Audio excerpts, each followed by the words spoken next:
see you watching. Just go ahead and click on subscribe, like, share, comment. It's free.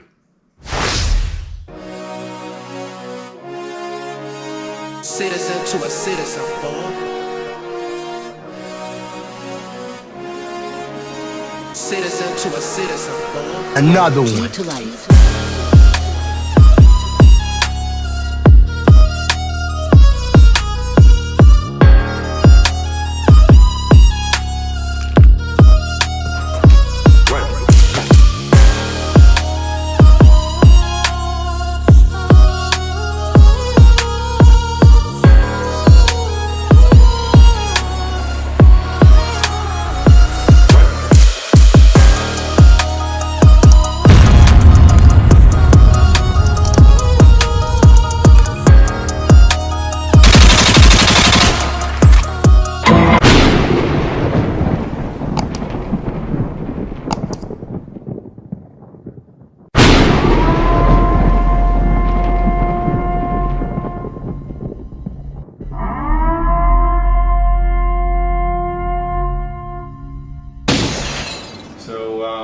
Just like the title said, I've got 6 approvals from the ATF. For those of you that don't know, ATF changed the ruling on braces earlier this year to go into effect in May. So, you know, against many people that I know and hang with, I submitted my my forms underneath the Amnesty program. So I'm sitting here last week and got an email from eForms. It didn't say ATF, it just said eForms something. And then I opened it, I looked at it, and it looked like my other suppressor approvals. And I opened it, and it was the first approval that came through. I'll show you what the email looks like. I'll roll in, but let's see if you can see it here on the bottom. Where does it say approved? It says approved somewhere there. I think right here, that dark. Anyway, I'll roll in some pictures so you can see it. And then another one came in, and then another one came in, and then it stopped. And I was like, wait a minute. So a day or two passed by, and nothing happened. So I kept looking. I was like, oh man, only 3 of them went through. I mean, I submitted them all together at the same time, so you think they were all in the same envelope with my fingerprint cards and everything, and they came back. So I looked at the first 3, I opened them up, and I noticed that all 3 had 3, well, you can't see them, 3 different signatures at the bottom for whoever reviewed it. So somehow, some way, they got separated. So then Friday was it?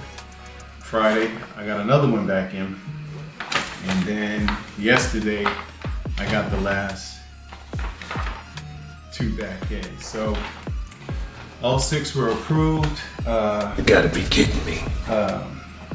They were approved. If you notice, so this is my approval. This is my tax stamp from one of my suppressors, right? If you notice, this has a tax stamp on it, and this doesn't. So I was curious, so I called the ATF and asked them, why? They said, well, you don't have a tax stamp on there because you didn't pay a tax. You didn't pay the $200. It fell underneath the Amnesty program. Bullshit? Bullshit? Bullshit. So I said, okay, but it's still considered, that it's covered, right? She said, yeah, it's still considered an SBR. So I just went into Q&A mode. I had some questions prepared for her. Megan was her name. I asked, do I have to carry these around with me since they're not actually tax stamps? And she said, yes, you have to carry them around, and upon request, you have to present them. I asked, well, what about if I keep a digital copy with me? Because, who wants to go to the range with a bunch of paperwork in a file? What happens if you pick up the wrong application paired with the wrong SBR? You could get in trouble technically because you don't have the right one. Anyway, she said no, no digital copies allowed. So I used to carry, I still do, but now I know that I have a folder with a whole bunch of PDF files on my phone, and that's how I carried my suppressor tax stamp. She said, no, it has to be a paper copy. It could be a copy of the original, but it has to be a paper copy.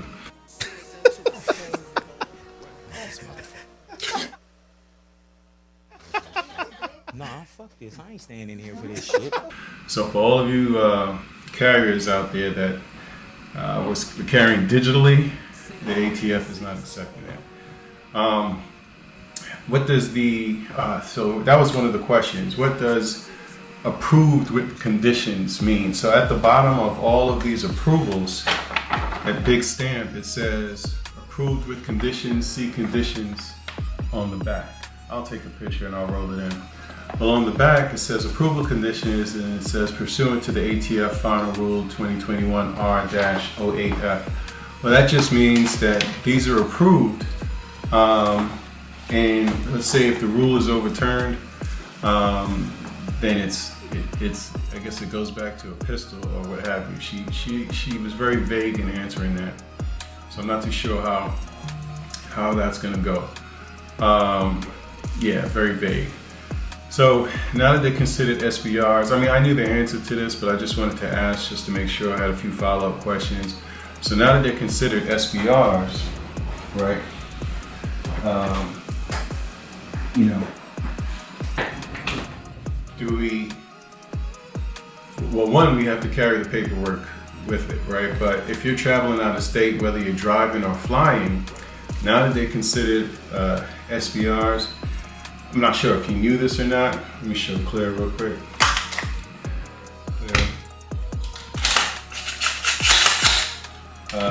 Not sure if you knew this or not, but you have to get permission to go out of state with it, right? You have to fill out a 5320.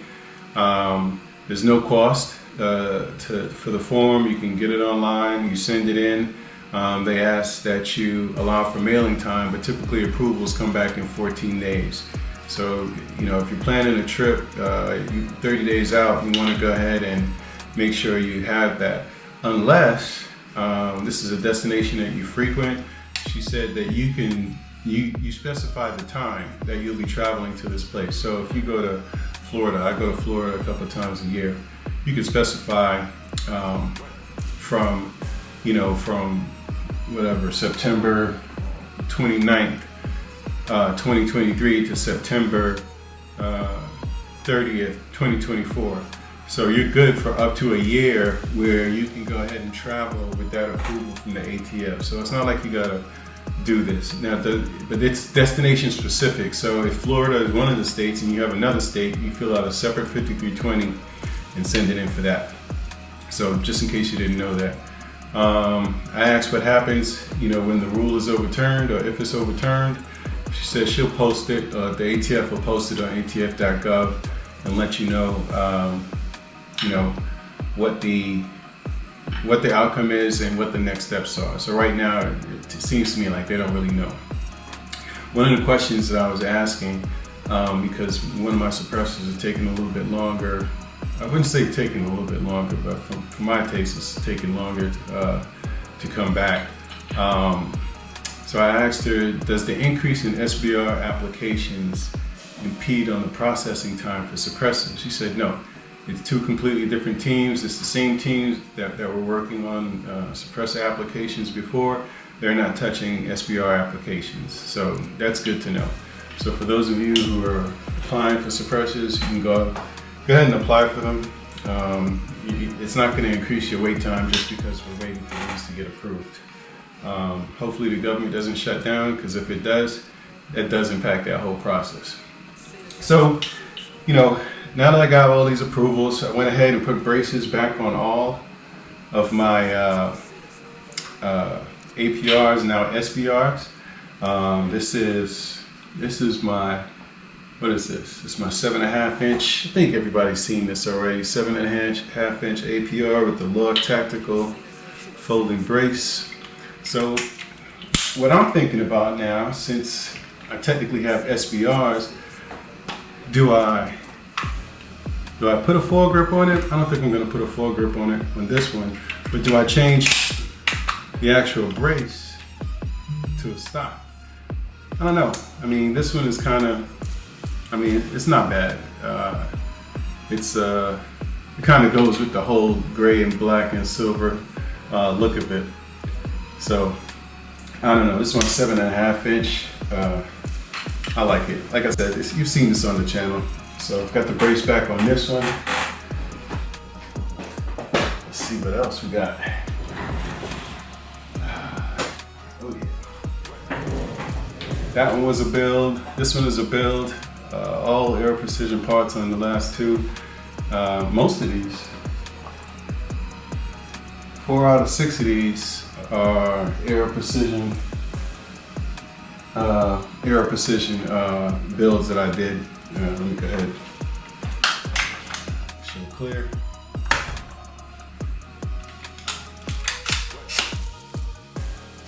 So this is my 10.5 inch.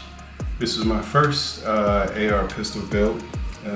This one I have a little tactical folding adapter on here. You can see that. Enforced light. It's kind of slimline, thumb activated. I didn't want to do much with this.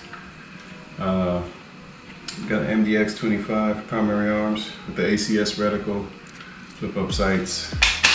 But same thing, right? Do I change out the brace and put a stock on? Actually, I have a MFT, a Mission First tactical stock, that I'm gonna put on here. It looks pretty, so I'm gonna take this brace off and put it on here. Looks much better. This one, I might put a foregrip on. Yeah, this one I might put a foregrip on. So let's see what else. What else? I think this is everybody's favorite. This is also a build, but it's not Air Precision. This is PSA, it's a KS47, customed out. Show clear on that. It's my 5.5 inch shorty.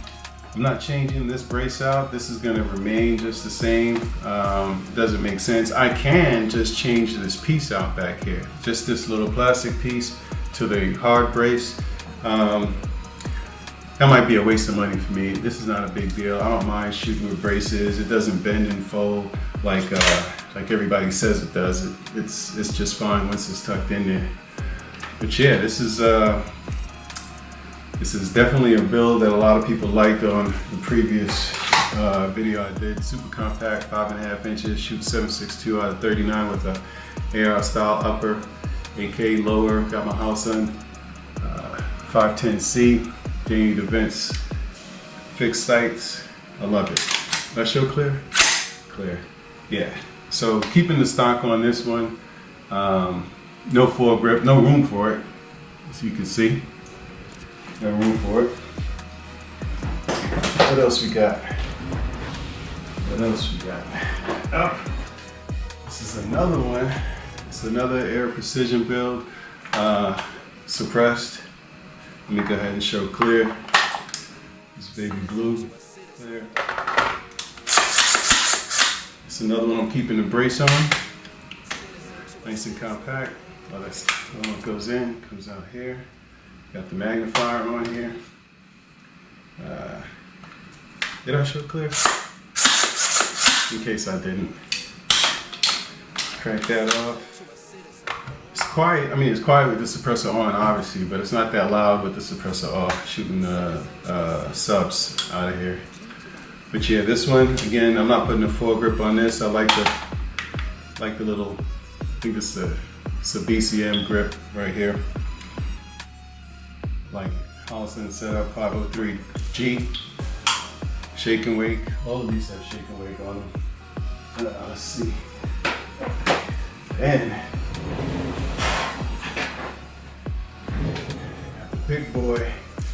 This is my 7.5 inch 308. Should clear. Yep. Also, now this one, I have to suppress it because the boom that comes out of it plus the flash and the concussion, you still hear it. It's just not as loud, but it's not as suppressed. Shooting 308. Got my angle red dot there, plus my edible 1x8 limited edition out mod. This one I'm gonna change. I'm gonna change the brakes off of this one, out of this one. I don't know what yet, but I'm gonna change it. Only because you have that big 308 round. This one does bend a little bit. But yeah, that's her. I mean, empty mag. Took me a while to get it tuned. People ask real dumb questions like, why would you go ahead and build a 7.5-inch 308? You're not gonna be able to shoot anywhere with it. It's not gonna be accurate. Show me your 7.5-inch 308 where you weren't accurate, and then ask me about mine. How about that? Stop listening to what you hear on YouTube. You know, go out to the range, get one yourself, try it out. Last but not least, CZ Scorpion. Clear.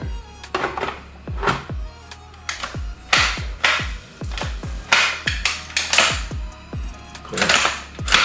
Lock that back. I love this. I'm changing the brace out. This is going to be the regular CZ Scorpion brace. The only thing that I'm going to miss with this one is that this closes all the way. The regular CZ Scorpion stock kind of stays open and it doesn't click in like this one. So I don't know. Maybe I might not change it. Again, this is a 9mm round. 7.5-inch barrel. This is getting suppressed as well. That's one that's in jail right now. Didn't have to do much to this. Change out the trigger, apex trigger, extend the charging handle. This actually started out, it was 7.5 inches, but it had a longer handrail with one of those CAC Industries, a 7 or 6-inch CAC Industries blast forwarding device. Anyway, that didn't make sense, so I got the CZ handrail, the shorter one, and it's just short enough so when I put the 3-lug on here, you can see that it'll the suppressor will crank on. But yeah, got my babies back. I took them all out. I'm gonna oil them up. I'm probably gonna take 3 of them out to the range this weekend and have fun. I haven't shot these since April. April 18th is when they got the forms. I sent them in probably 3 or 4 days prior to that, and approval started coming back last week. So right around 5 months. So if you submitted your application and everything was correct, because they can reject it if everything on it is not 100% correct, they can reject it and you could miss that window of opportunity for a free SBR. And you submitted it in around that time frame, you should be getting it back right about now. All right, I hope I answered any questions. I hope it was a little entertaining. If you found that entertaining, go ahead and hit that like button, subscribe, comment, share. We're moving. Motion. Peace.